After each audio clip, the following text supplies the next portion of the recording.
Witajcie! Dzisiejszy odcinek poświęcony będzie najwyższym budynkom Sztokholmu. Nie znajdziecie w nim jednak wieżowców sięgających chmur. W Skandynawii nie buduje się ich na taką skalę i z takim rozmachem jak w reszcie świata. Co jest tego powodem? Z pewnością ukształtowanie terenu, czyli skaliste podłoże, na którym ulokowane są wielkie miasta. Koszty usunięcia skał i uciążliwość takich prac dla mieszkańców bardzo często stoją na drodze takich inwestycji. Najlepsze lokalizacje, choć bardzo kosztowne, często nie nadają się na tego typu budowę. Zresztą powodów z pewnością jest więcej, ale nie o tym ma być ten film. Jak już wspomniałem na wstępie, drapacze chmur nie należą do typowego widoku miast w krajach nordyckich. Wyjątkiem jest Malmö, gdzie mieszkalna wieża Turning Torso dominuje nad okolicą i od 2005 roku piastuje miano najwyższego budynku w Szwecji. Choć ze swoimi 190 metrami wysokości znajduje się daleko w światowych i europejskich rankingach, znacznie wyprzedza wysokościowce z Danii i Norwegii, które mają odpowiednio 120 i 117 metrów. Najwyższe budynki Finlandii i Islandii nie przekraczają 90 metrów wysokości. Zanim zaczniemy podróż po wybranych przeze mnie najwyższych budynkach aglomeracji sztokholmskiej, zdradzę Wam pewną ciekawostkę. Czy wiecie, że w zeszłym roku w Szwecji wybudowano drewniany wieżowiec? W 30-tysięcznym mieście znajduje się 80-metrowy Sara Kulturhus. Jest jednym z 3 tak wysokich drewnianych budynków na świecie. Dodam, że spełnia on wszystkie najwyższe światowe normy w zakresie budownictwa i bezpieczeństwa. Budynek mieści m.in. hotel z 200 pokojami, teatr z 6 salami, 2 galerie sztuki, centrum edukacyjne dla dzieci, 3 restauracje, część konferencyjną i bibliotekę. Co myślicie o takim projekcie? Wróćmy do Sztokholmu. Robiąc ten film, nie chciałem przedstawić Wam typowej dychy, od najniższego do najwyższego budynku. Postanowiłem pokazać Wam na przemian różne typy budynków, nie obierając pospolitego dla tego rodzaju filmów klucza. Tak więc zaczynamy!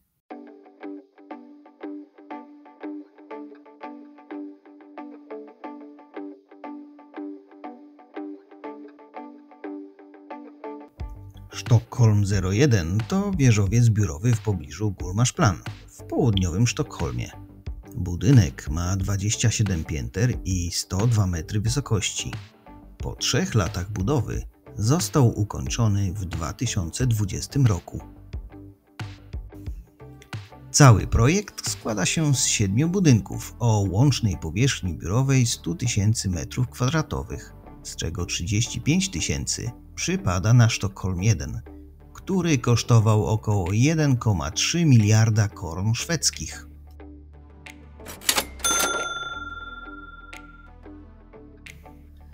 Podłoga wieżowca ma kształt trójzębu z 3 punktami, które wyrastają na zewnątrz wraz ze wzrostem wysokości i wzrostem objętości.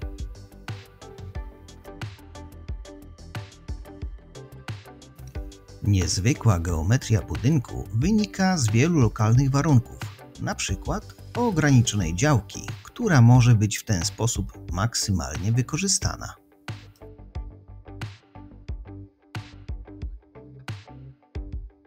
Rama składa się z elementów betonowych z rdzeniem z betonu wylewanego na miejscu. Rdzeń ma 6-kątny plan piętra i zawiera 3 windy i 2 klatki schodowe. Elewacje obłożone są prefabrykowanymi elementami okiennymi z aluminium i szkła w różnych kolorach. Główne wejście zaplanowano w kierunku Hammarbybacken, gdzie dom ma jedynie 23 piętra.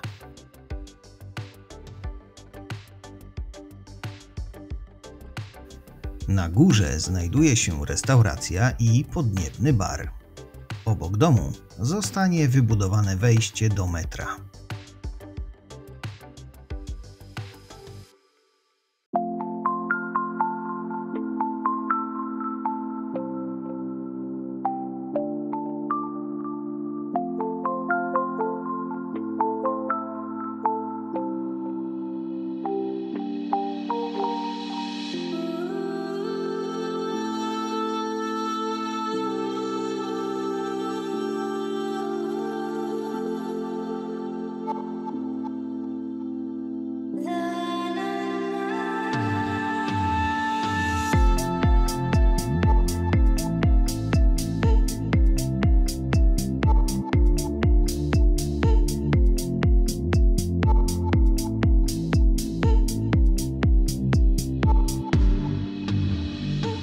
Stadshuset, czyli ratusz w Sztokholmie, znajduje się na terenie starej remizy strażackiej w centrum Sztokholmu.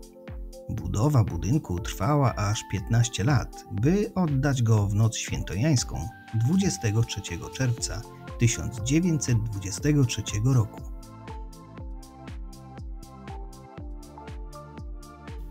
Mówi się, że architekta Ragnara Osterberga inspirowała bryła i arkady pałacu Dodżów zwrócone w stronę wody, a także kampania kościoła świętego Marka. Oba budynki zlokalizowane są w Wenecji. No nie wiem.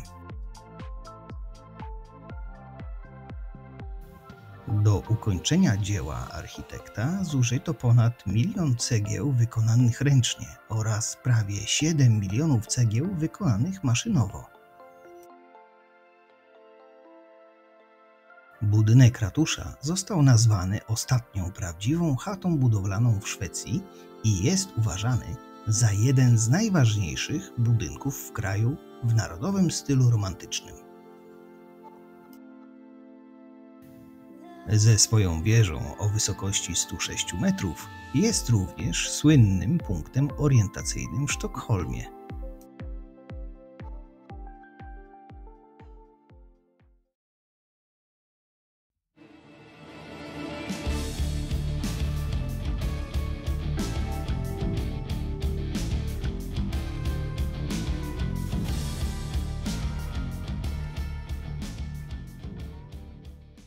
Globen, oficjalnie Avicii Arena, został otwarty 19 lutego 1989 roku i jest największym na świecie kulistym budynkiem.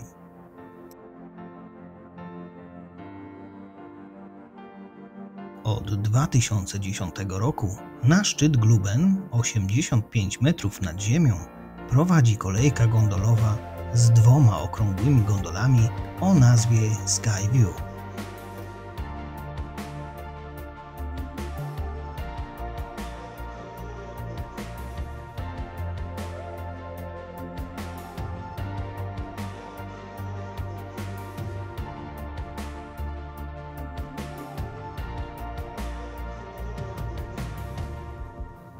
Globus jest własnością miasta Sztokholm i jest on punktem wyjścia w szwedzkim Układzie Słonecznym, w którym właśnie globus reprezentuje Słońce.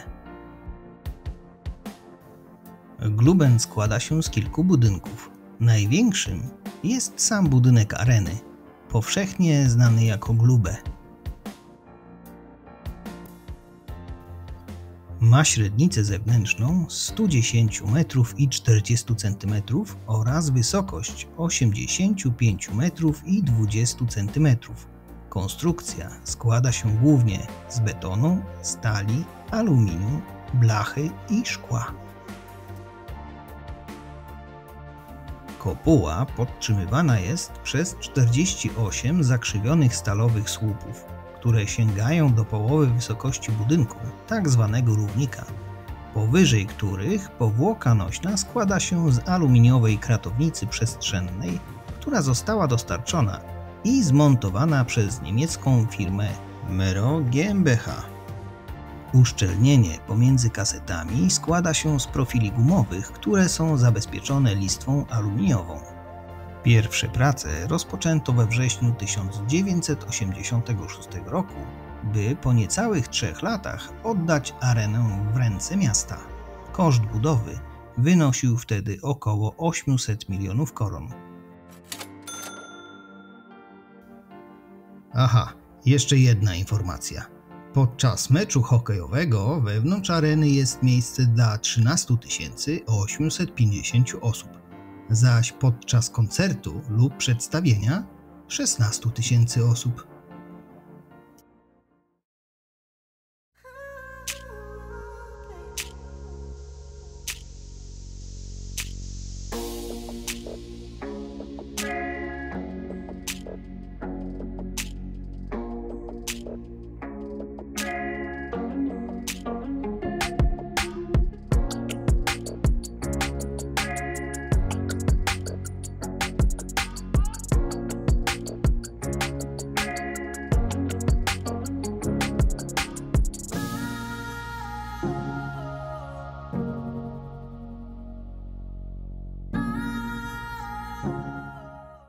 Północne wieże, wcześniej nazywane wieżą Tora, to 2 drapacze chmur w dzielnicach Helix i Innovation w północno-zachodniej części Sztokholmu. Budowę w dzielnicy Innowacje rozpoczęto na przełomie 2016 i 2017 roku z wieżą wschodnią. Oddanie do użytku wieżowca nastąpiło w listopadzie 2018 roku. Zachodnia wieża w dzielnicy Helix została oddana do użytku dokładnie rok później. Wieże mają różne wysokości. Choć budynki stoją blisko siebie, dzieli je administracyjna granica.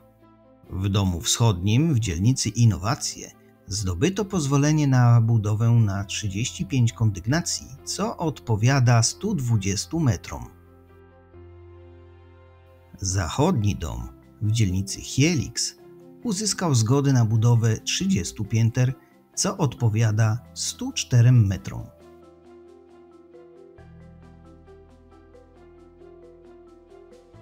Jak widać, domy są szerokie u podstawy i zwężają się w formie stopni, rosnąc ku górze. Fasada składa się z gotowych elementów elewacyjnych, które są w pełni wykończone, a okna są wstawiane za pomocą dźwigu. Każdy element tworzy balkon mieszkania powyżej. Łazienki są również dostarczane całkowicie wykończone, wraz ze wszystkimi instalacjami i wyposażeniem.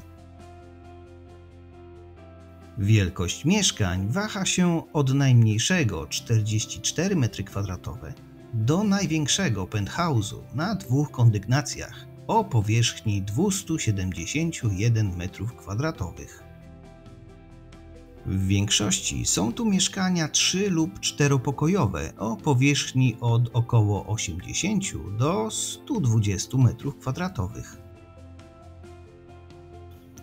Północne wieże zostały skrytykowane przez byłego polityka i założyciela partii sztokholmskiej, Richarda Murraya, za to, że są one brzydkimi i pozbawionymi smaku budynkami w kształcie pudełka, które nie pasują do otoczenia. A co wy o tym myślicie?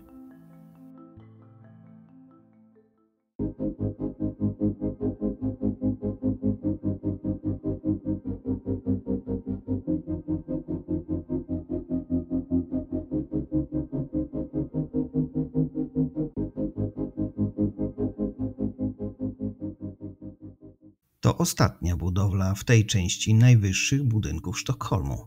Myślę, że warto ją przybliżyć nie tylko z uwagi na jej wysokość, ale i powód jej zamknięcia.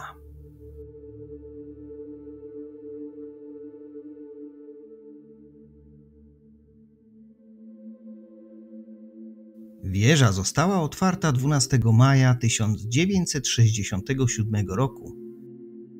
Nazwa pochodzi od Koknes, jednej z 4 posiadłości królewskich, znajdujących się właśnie tutaj.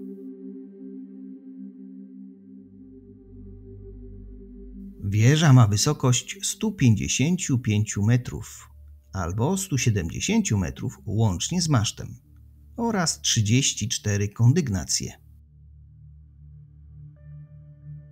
Jest ona najwyższym budynkiem w okręgu sztokholmskim, czyli w granicach ścisłego miasta. Zanim została zamknięta dla zwiedzających na wysokości 134 metrów, można było podziwiać panoramę Sztokholmu. Tam znajdowała się również restauracja. Decyzja o trwałym zamknięciu wieży została ogłoszona w Boże Narodzenie 2018 roku, tuż po kilkumiesięcznym zamknięciu wieży z powodu prac remontowych.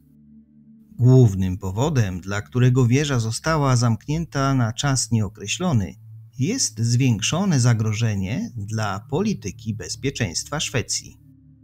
Koknästornet znajduje się na terenie Królewskiego Narodowego Parku Miejskiego.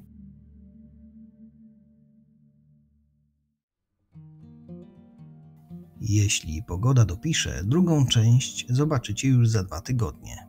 Tam znajdzie się najwyższy hotel oraz najwyższy obiekt biurowy Skandynawii. Będzie jeszcze kilka ciekawych budynków, tak więc będzie co oglądać. Jeśli chcesz dowiedzieć się więcej o Szwecji, zapraszam na inne filmy na moim kanale. Czekam na Wasze komentarze i dziękuję za subskrypcję oraz łapki w górę. Do zobaczenia.